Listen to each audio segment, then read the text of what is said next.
Welcome back, everyone, to the Bitcoin Business Bureau. I'm your host, as always, LitecoinLeader. It's been a long, tough, difficult week. There's blood in the streets. There's red candles everywhere you turn. Not just in crypto, but all of the economy. Stocks have been plummeting. Everything is going down. Inflation is up. It's been a rough one, yet again. Of course, the dominant story in crypto has been Terra Luna situation, and I'll talk about that. But I'm going to try and talk about it not just in what we've learned, but also what we can learn and how we move forward. But before I get into all that, I want to share and ask with you just one small favor, which is that I think this is an important video. And I think that it would be really enlightening for you to share on your social media, however you want to share it, Facebook, Twitter, Instagram, wherever you like, wherever you can. But most importantly, find one of your friends who's not a crypto person and just have them watch the beginning and the end of this video. They can skip the part in the middle where I do a recap of everything. That's fine. But I think it's important for that, just to tell them to invest 5-10 minutes of learning what's really going on and the positives and negatives that can happen as a result. So with that said, let's talk about the week that was and what we can possibly do to improve all of our collective futures. Next.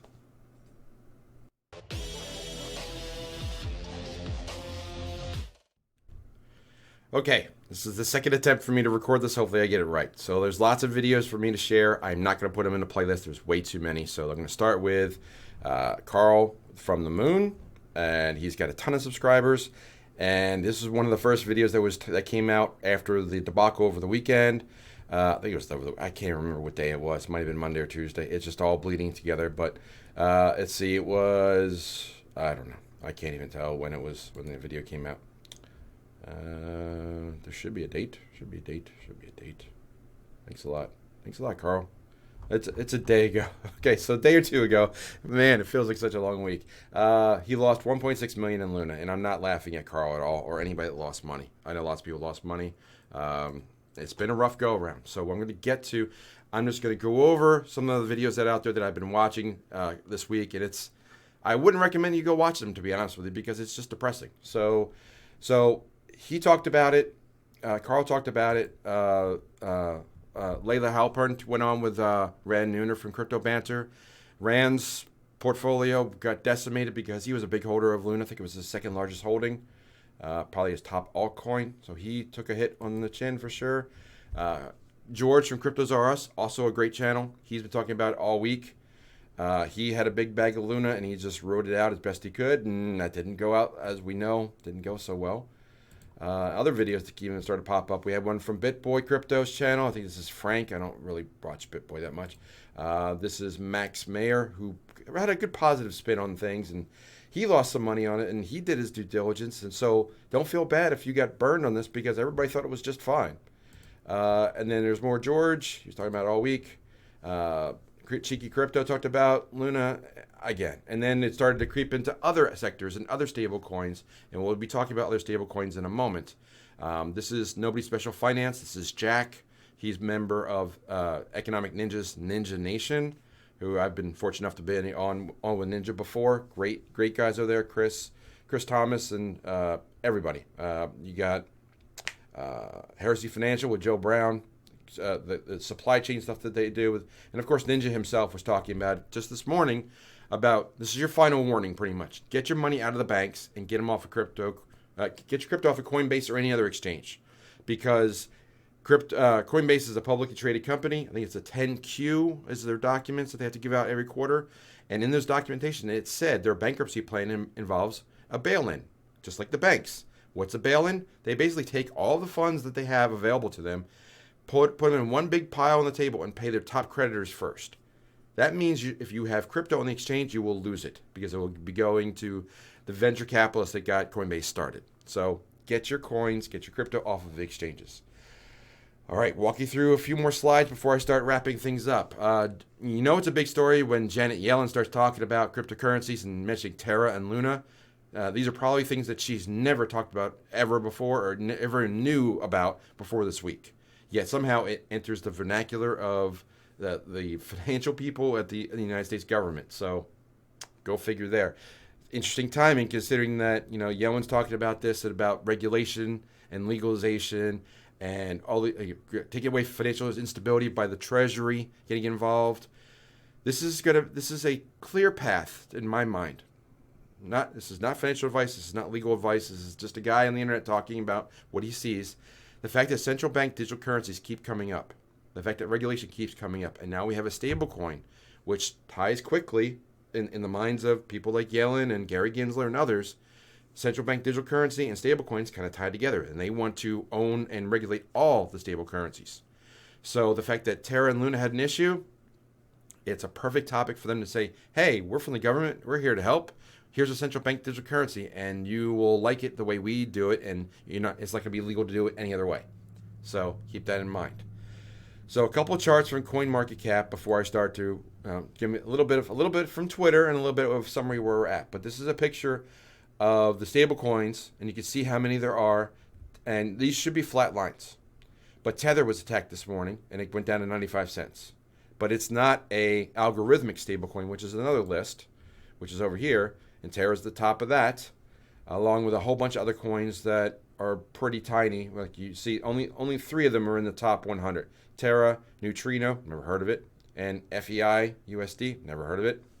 But these are algorithmic stablecoins. The other stablecoins, you have Tether and USDC. USDC is probably the most reliable one at this point. Binance has one, and you have DAI from Maker. There's Terra USD struggling. True USD is pretty solid. That's another underrated one. It's not as prolific as USDC. USDC is probably the top choice. Again, not financial advice, but if you want to use a stable coin, probably the most stable one right now is USDC, which I believe is backed by Coinbase and Circle. And that's supposed to be dollar for dollar. We're not sure in the true story of Tether, so most people that have been in crypto circles for a while, I know I'm talking fast, I have a lot to go over, they don't trust Tether. You shouldn't trust Tether. You shouldn't really trust any of these. But USDC, if I'm going to pick one to trust, it'd be USDC. But Bitcoin seems to be more stable than anything else. Now, lastly, I'm going through a couple more charts. Here's, oops, I didn't mean to zoom like that. Zoom back out. There we go. So this is another stable coin. This is Justin Sun's Tron project, the USDD, and you can see that instead of being pretty tightly around $1, it got a little bit of tax, a little bit of attack. You get it down 97, 98 cents a couple days ago, as have the other ones. You can see all these other coins that are getting attacked. This is the whole CoinMarketCap. Now the CoinMarketCap picture, I wanted to share this because I want to talk about the size of these projects, both Terra and Luna. So Terra is at 22. It has 11.8 billion circulating supply. Now, that number is important because if it's a stable coin, and this is $1, it should be $11.8 billion. Unfortunately, the market cap is only 4.4 because it's short, more than half short. So it's about $7.5 billion short of making everybody whole. That's an important number. I'll get to that in a moment. And then lastly, the Terra to USD chart, you can see this is Terra, the market cap, and you can see what's happened the past week. It was down, it has been between 25 and 35 billion for last month or so. And then it started to really trail off in the past since, well, less than a week, from 27 billion to less than $1 billion.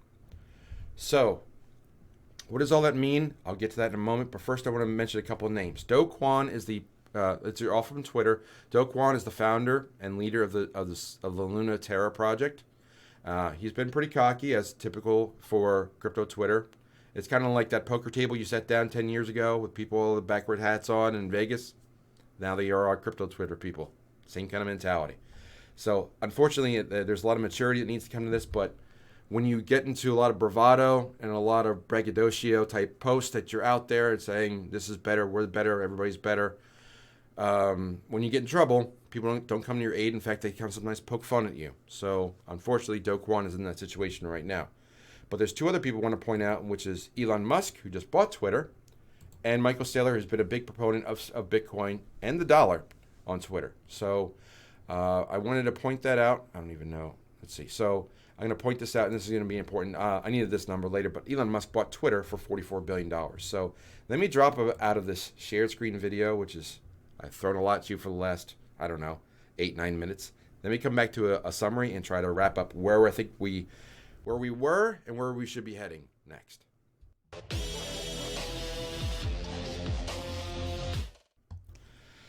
Okay, so that was a lot. I went through all the different stories I've watched. Don't watch them. Don't even bother. Just know that Terra and Luna went through a horrible, horrible week, and they just all like billions of dollars have been lost. So, why do I bring up this first Janet Yellen and Gary Gensler and the government powers, the Fed and the Treasury, and what they want to do with CBDCs? It's a danger, right? It's a danger to your privacy. It's a danger to your freedom for CBDCs to come out and watch them make an app and they say, hey, we're gonna come to your aid and we're gonna regulate all these stable coins and we'll control that only through CBDCs, and you can only get them through the Fed app if you get your universal basic income through the app if you comply with our social credit scores and other rules to get your money or your currency. That's going to sound great to the average consumer, but it's a trap, and most of us in crypto know it's a trap. And I meant to do this earlier, but I want to give you guys some homework. I'm going to have to paste that in earlier because I want to put it again at the beginning of the video. But I want you guys to share this video with someone who's not a crypto person. At least one person between now and Monday. Share this video or a video like it. I don't know if there's a video like it, but share this video with someone that's not a crypto person. And I know it's probably going to be like a 15, 20-minute video. I apologize for the length. But it's important that they understand that what happened. They could skip the whole, like, the montage in the middle. Okay, Terra Luna had a bad week. Okay, to say the least, it went down 99%. Went down 99% again. That's bad. So when you're basically like a bar of ivory soap, where you're 0.56% is all that's left, not good. So they meant well. I think the Terra Luna project meant well, but they got attacked. Someone found a vulnerability, exploited it, took out all the value, just extracted it all. Markets are mean. That's what financial sectors do. The money goes where it's treated the most or the best, and they get exploited. But like what crypto needs and what the financial sector needs to get away from the central bank digital currency government oppression, where they're going to take everything and you get what you can get and like it. Crypto is about freedom and liberty. So what we need is a knight in shining armor to come in and swoop in and save the day. Much like we've been lamenting the issues with Twitter for years now, the censorship and what they're able to post and not post, and banning, shadow banning, Section 230, all these different things about what this platform is doing and the critiques that they had for years. And the only way it was ever fixed, it wasn't through regulation, it wasn't through legislation. Someone came in, Elon Musk, for $44 billion and bought the whole thing and said, I'm going to clean it up myself. That's a knight in shining armor. And he comes in and he's going to fix it. He certainly can't make it much worse, but at least it's good. He's going to try and fix it and make it better. I applaud him for that efforts. Now, I mentioned Elon because he could be the knight in shining armor in this case as well. He could come in and say, you know what, for less than the cost of Twitter, for about 20%, it would cost, as I said earlier, about $7 billion to fix U.S. Terra and make it whole, and maybe $1 billion or less to buy Luna. And for $8 billion, less than 20% of the cost of Twitter, you now own a stable coin, an entire project, a blockchain, and you have a huge amount of goodwill and positivity in the crypto space and the financial sector. That's not a bad investment. Now, I don't have $8 billion to do that, but if you're in the market where you might want to find some synergy, I think Elon and Do Kwon should be on the phone talking about this already. If they aren't already, they should be on the phone this weekend talking about it. Now, I'll also mention Michael Saylor as another person that could be another knight, because yes, he's a Bitcoin maximalist, but he also believes in the dollar as the strongest currency on the planet. So you're going to have two options. You're going to have the digital dollar that comes from the central bank digital currency, what Gensler and Yellen are going to be pushing with all that regulation, all those hoops to jump through. Basically, they make the rules, and you're going to comply with those rules. If that's the way you want to be, go down that CBDC road. But if you want your freedom and liberty, and you want to be able to control your own money and your own freedom as a result, and like the fruits of your labor, maybe you want a stable coin in crypto. That seems to be the path that people that want Bitcoin and getting away from government oversight. So I think that aligns with Michael Saylor. We'll see. But I think Elon might be that person to rescue. And Do Kwon should be on the phone with both, because you need a private investor at this point. You need someone to come in and say, I'm gonna rescue UST and Terra. I will buy out the blockchain. Let's make it better. Let's build upon it. Maybe we integrate it with Twitter. Maybe we integrate it with Tesla or another company that they own. Maybe there's find that synergistic relationship from a private enterprise that says, you know what, for $8 billion rather than developing on my own. I own a coin that used to be a top 10 coin and the number like a top 5 stable coin, all for the price of $8 billion. That's not a bad deal. Plus all the goodwill, it's a possibility. So I'm going to put that out there. And I hope that they're listening. And I hope that you guys put it on Twitter. I'm going to be putting it on my Twitter. And I want this, and I'm going to tag Elon. I'm going to tag Doe. And I'm going to tag Michael Saylor. And I'm going to tag Rand because he was in the video. I'll tag Layla. I'll tag whoever I can. Let's get this out there. Just say, like, let's think differently. Let's think about, like, okay, we know, like, we stubbed our toe in a big way, and we've lost a lot of money. It's been a bad week. How do we move forward? How do we get better? This is what we do. We pick ourselves up, we right the ship, and we move forward. So we're going to move forward, and I think a private purchase is a great option to look at, or maybe a private buyout. I don't know, but I think that we need to look at how do we fix things going forward, and how do we not fall into the trap of, okay, this bad situation happened. The government's going to come along and save us with even tighter regulations, and that's not what we need at all. So I'm going to leave it there because I don't want to go too much longer in this video, but I would love to hear your thoughts, and please share this with someone who's not a crypto person this week. I really think that's a positive, and let's get it out there on the social platforms too. So I've said a lot today, and I don't want to talk about Terra Luna anymore. I hope we don't again until there's much more positive news. But what do you think about my idea? I would love to hear about it. Put it in the comments, like and subscribe, share this out. With all that said, finally, I'm going to close the drawer in the bureau for the week. Say follow leader one last time, and I will talk to you soon. Take care.